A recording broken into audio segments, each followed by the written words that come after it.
निद्रा, ये सोने के सुख में नहीं जीवन बर्बाद करना चाहिए। एक नियत समय रखो सोने का, अभ्यास कर लोगे बिल्कुल बिना अलार्म बजे आपकी नींद खत्म हो जाएगी। अभ्यास, अभ्यास बहुत बड़ी सामर्थ्य है, बहुत बड़ी। अगर नींद लेने का आपने अभ्यास बना लिया है तो यह आपके जीवन को नष्ट करने का बहुत बड़ा साधन बन गया। कुछ लोगों को सोने में सुख मिलता है कि सोते रहो। भैया कमाने आए हो, बड़ी मुश्किल से पास बना है इस भारत भूमि में तुम्हारे जन्म हुआ, मनुष्य योनि में, कुछ दिन के बाद ये सब खींच लिया जाएगा। सोने में समय क्यों बर्बाद कर रहे हो? कमाओ, सत आचरण करो, समाज को सुख पहुंचाओ, नाम जप करो, बड़े बुजुर्गों को सुख पहुंचाओ, किसी को दुख ना पहुंचाओ, ये कमाई कर लो। कमाई करने आए हो यार, तुम्हारा कुछ नहीं, कुछ नहीं, ना था ना है, न रहेगा। होश में तुम्हें जो पद मिला है, जो सामग्री मिली, जो जीवन मिला है, लगा दो पर सुख में और निरंतर भजन करते हुए जीवन मुक्त हो जाओ। क्योंकि स्वसुख में पाप बने हैं तो तत्सुख में समस्त पापों पर विजय प्राप्त कर लो। पर समझ नहीं आता। हर समय हमें सावधान रहना है। एक समय नींद को देना है, उचित दे लो, क्योंकि आप साधक हो, उचित दे लो। इसके बाद इससे शत्रु की तरह बर्ताव करो। अभ्यास बहुत बड़ी ताकत है, बहुत बड़ी ताकत। ये कोई सिद्धि नहीं, अभ्यास। आपने यदि अभ्यास किया है, नींद का आदर किया है, तो आप ऐसे भी हैं। साधकों के सामने ही बताया था उन्होंने कि मुझे बस भोजन पवा दो तो मैं सो जाऊंगा, फिर भोजन पाऊंगा, फिर सो जाऊंगा। मेरा अभ्यास इतना दृढ़ है। वह धन्य है आपका जीवन जो ऐसा अभ्यास सिद्ध कर लिया है। अरे बर्बाद करने के लिए सोना थोड़ी है। तो यहां कह रहे अति निद्रा, उचित निद्रा आवश्यक है। जब तक शरीर भाव में साधना हो रही तो जरूरी है।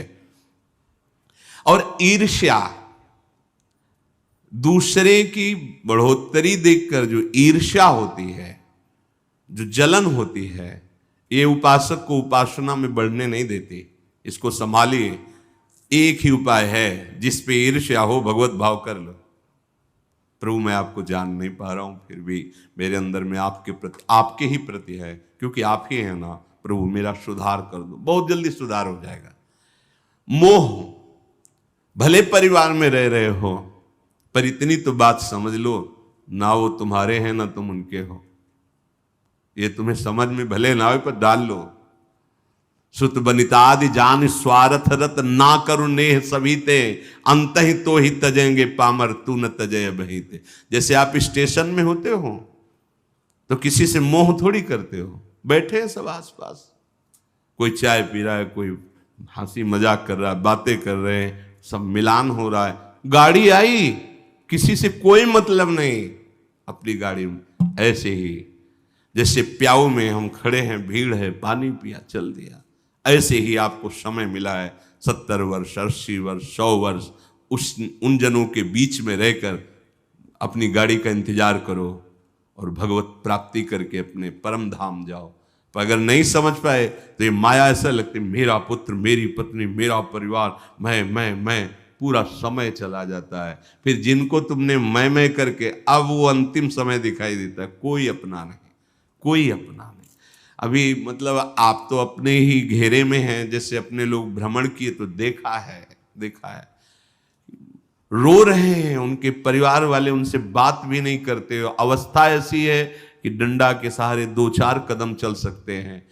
वस्त्र मल से कौन साफ करे उनका। ऐसी, ये नहीं कि वो किसी एक की बात हो, ये स्वार्थी संसार कोई किसी का नहीं। तो हम ये नहीं कहते कि भाग जाओ, हम ये कहते उन्हीं के बीच में रहकर उनके हृदय में विराजमान प्रभु से अनुराग करो, ना कि देह से। देह एक सीमित समय वाला है, तुम्हारा भी और उनका भी छूटेगा।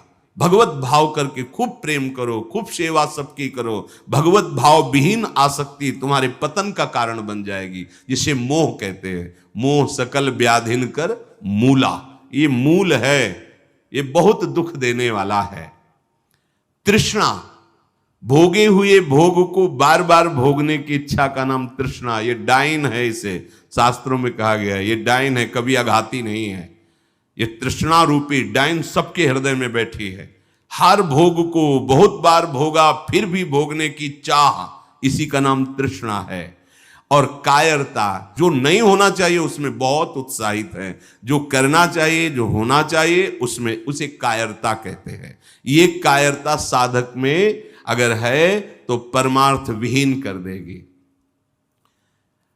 दूसरों के गुणों में दोष देखना और निंदा करना, द्वादशैते महादोषा, ये महान दोष है।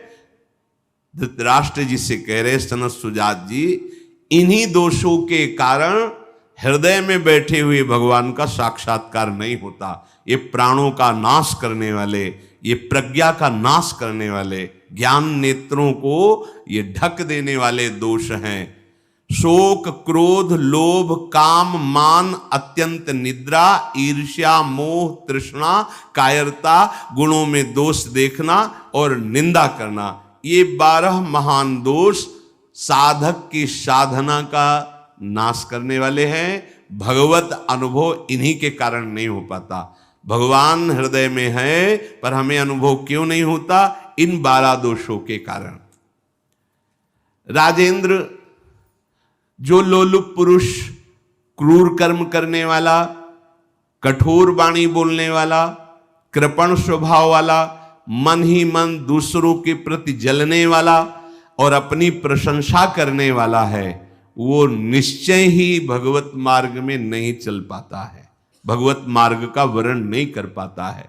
जो संभोग में मन लगाने वाला, हृदय में विषमता रखने वाला, अत्यंत अभिमानी स्वभाव वाला, दान दे करके जलन करने वाला, मैंने क्यों दे दिया, दान देकर जलन करने वाला, आत्म श्लाघा करने वाला और असमर्थ होकर अपनी बड़ाई, लंबी लंबी बातें करने वाला, ऐसा पुरुष भी परमार्थ पर चलने की योग्यता खो देता है।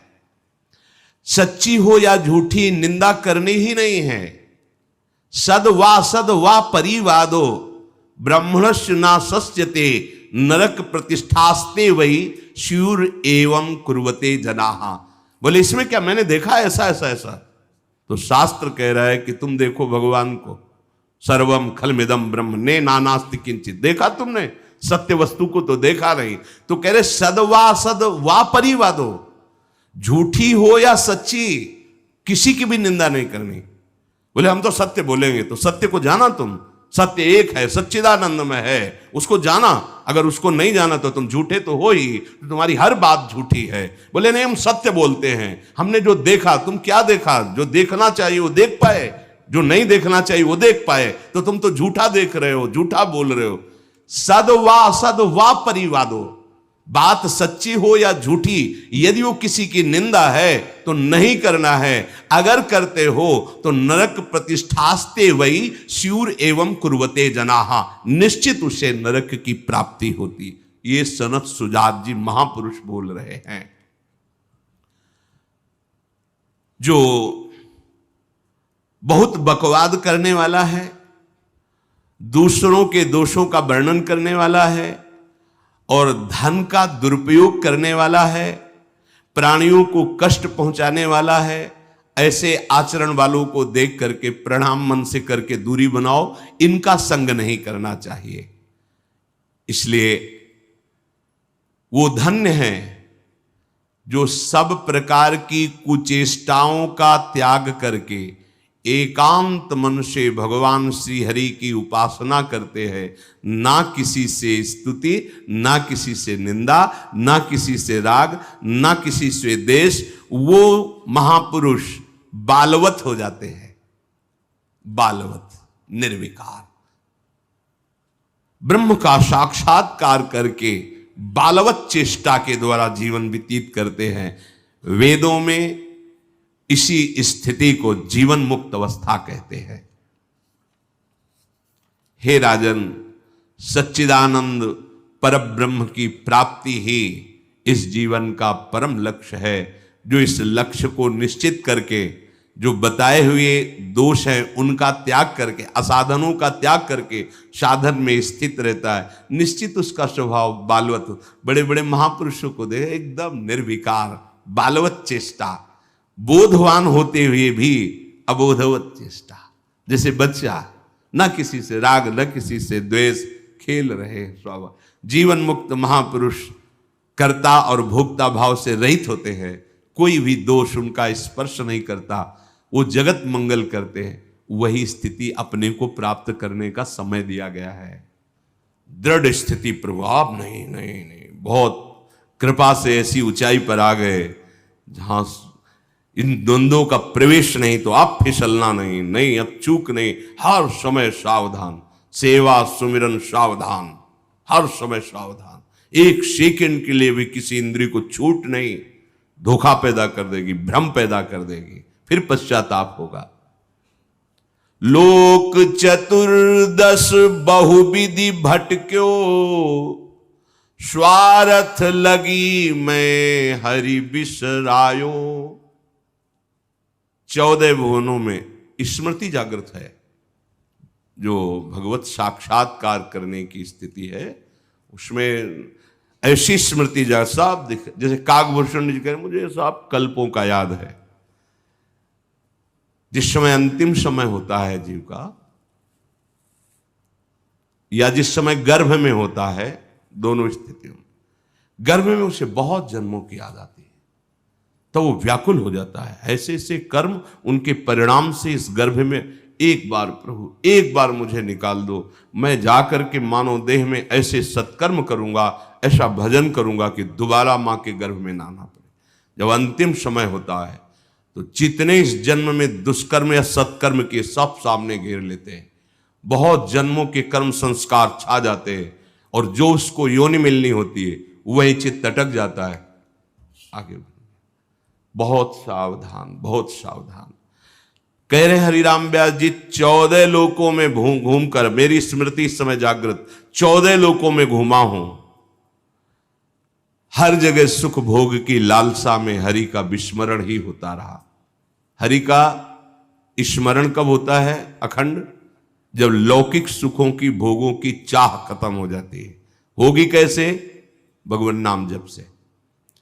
हरि का विस्मरण कब होता है? जब किसी भी भोग में महत्व करके भोग रहे होगे, उस समय हरि, और अगर हरि स्मरण है तो उसमें सुख नहीं मिल सकता, क्योंकि सत्य प्रकाश तुम्हारे साथ है। इसीलिए बड़े भाग्यशाली जन हैं जो रात दिन नाम का पहरा बैठा लिए हैं। रात दिन नाम, उठे बैठे चले फिरे खाए पिए सब क्रियाएं हो रही, पर भगवत स्मरण परायण, बड़े महत भाग्यशाली। ये जो लोग कहते हैं ना, अरे नाम में रुचि नहीं हो रही, नाम चल नहीं रहा, भाई सिद्ध तो नहीं हो गए ना। रुचि तो भोगों में है, अब नाम अरुचि पैदा करेगा भोगों में, फिर नाम में जब रुचि आएगी तो नामी का रूप झलकेगा। धैर्य पूर्वक जपिए। 14 भुवनों में घूम आया, इसी स्वार्थ ने सुख भोग की लालसा ने हरि विस्मरण कराया, हरि बिसरायो। करोड़ों ऐसे अपराध किए जन्म जन्मांतरों में, जिन्हें ब्रह्म हत्या कहते हैं, पंच महापाप कहे गए हैं। कैसी बुद्धि मलिन हो गई है कि इन पंच महापापों को हम मनोरंजन समझते हैं, सुख का साधन समझते हैं। मदिरा पीना, पर स्त्री गमन करना, द्वित कीड़ा, हिंसा, स्वर्ण चोरी, ये 5 महापाप कहे।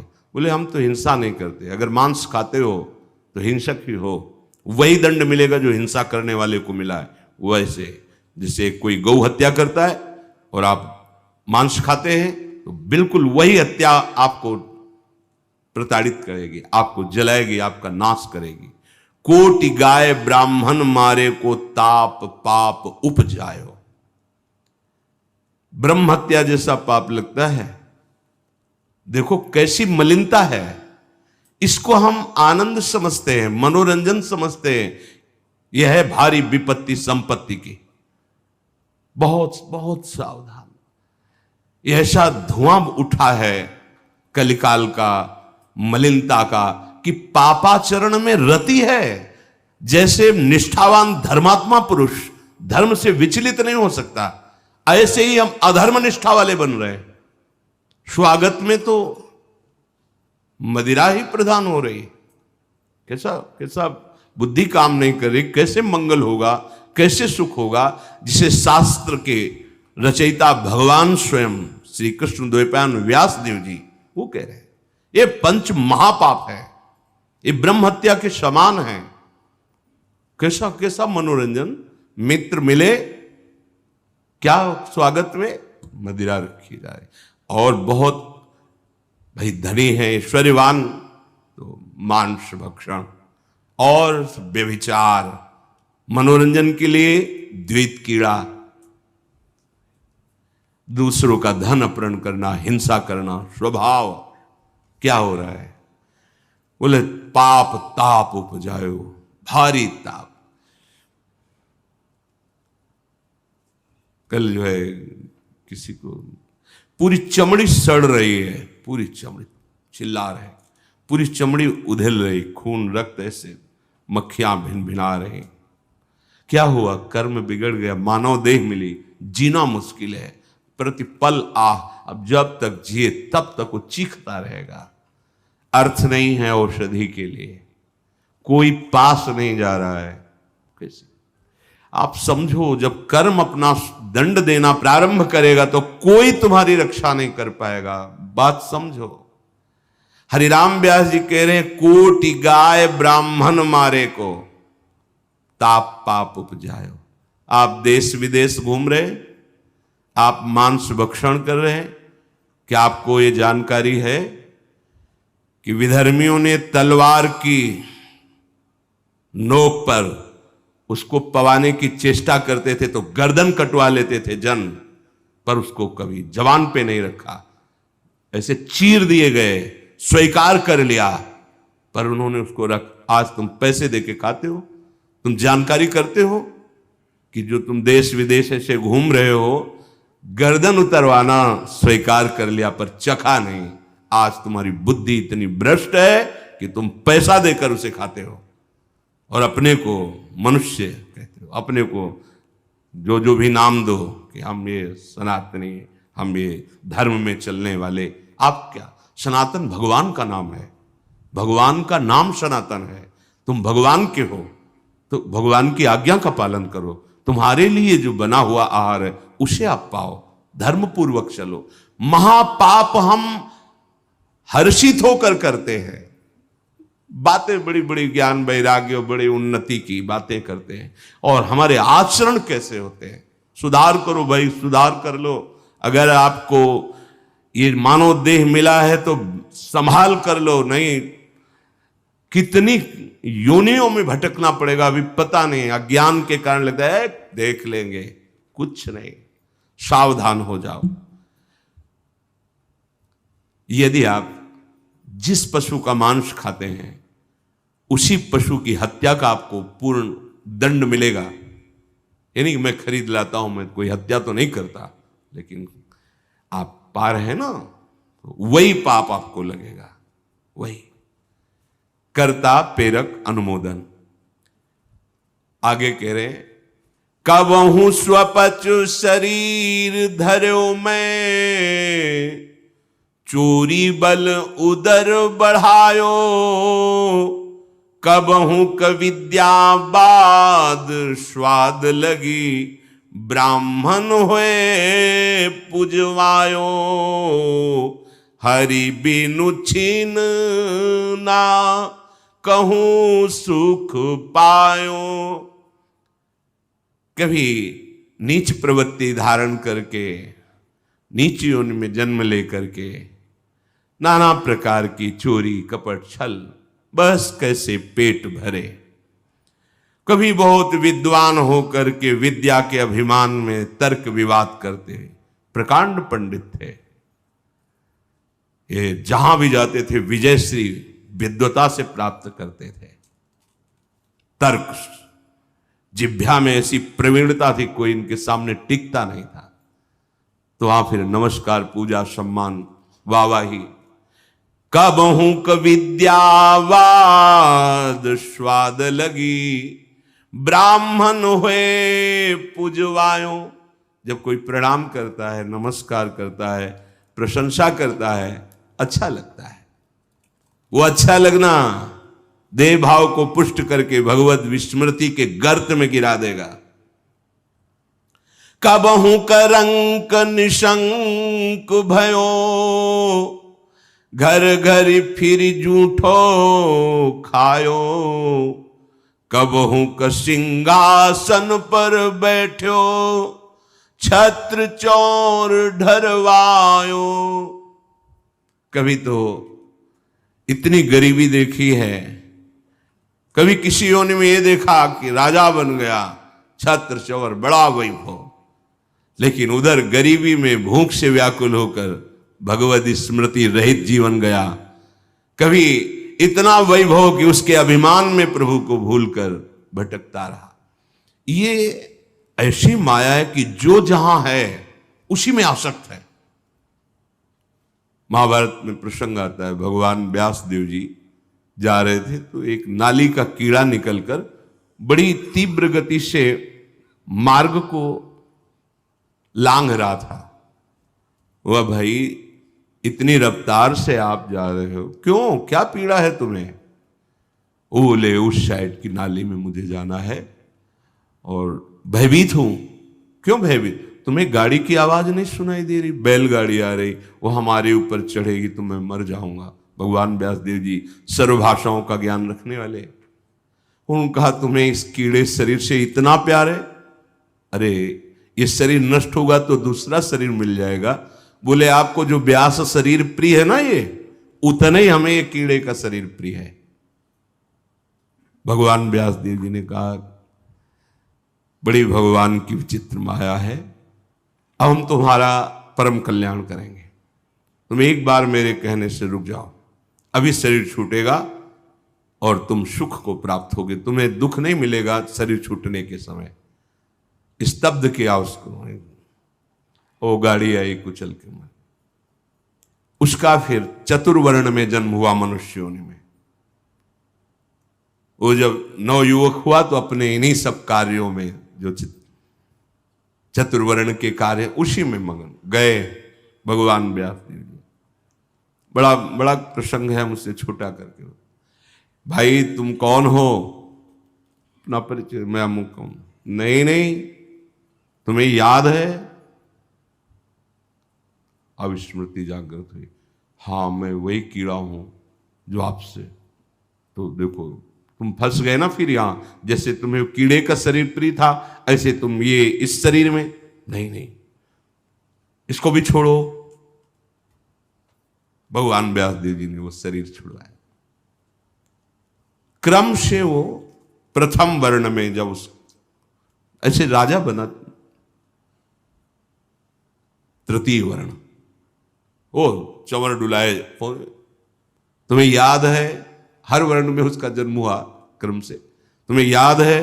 हाँ मैं चक्रवर्ती राजा हूं, मेरा है वैभव, मुझे स्मृति। नहीं नहीं, तब पूर्व, हाँ मैं नाली कीड़ा था, मैं ये समझो। भगवत स्मृति धारण करो, इस पे राग मत करो। वहां त्याग करा है। जब प्रथम वर्ण में जन्मा, वो अपने कार्य में विद्वान होकर ऐसे उपरोहिता। फिर भगवान व्यासदेव, तुम्हें याद है? शास्त्र याद है? ये सब नहीं, पूर्व स्मृति याद है? पूरी याद कर। हाँ भगवान, अब एकांत वन सेवन कर और मैं जो ब्रह्म विद्या का उपदेश कर रहा हूं उसको धारण कर, तो परम पद को प्राप्त होगा। उसमें दिखाया कि जिस शरीर में जीव जाता है उसी को ऐसा मानता है ये मेरा है, और मानो पहली बार मैं इस सृष्टि में आया हूं, सब भूल जाता है और जो उसके सामने परिवार भोग, उसी में आसक्त होकर उसी का चिंतन करके ये बहुत काल से चल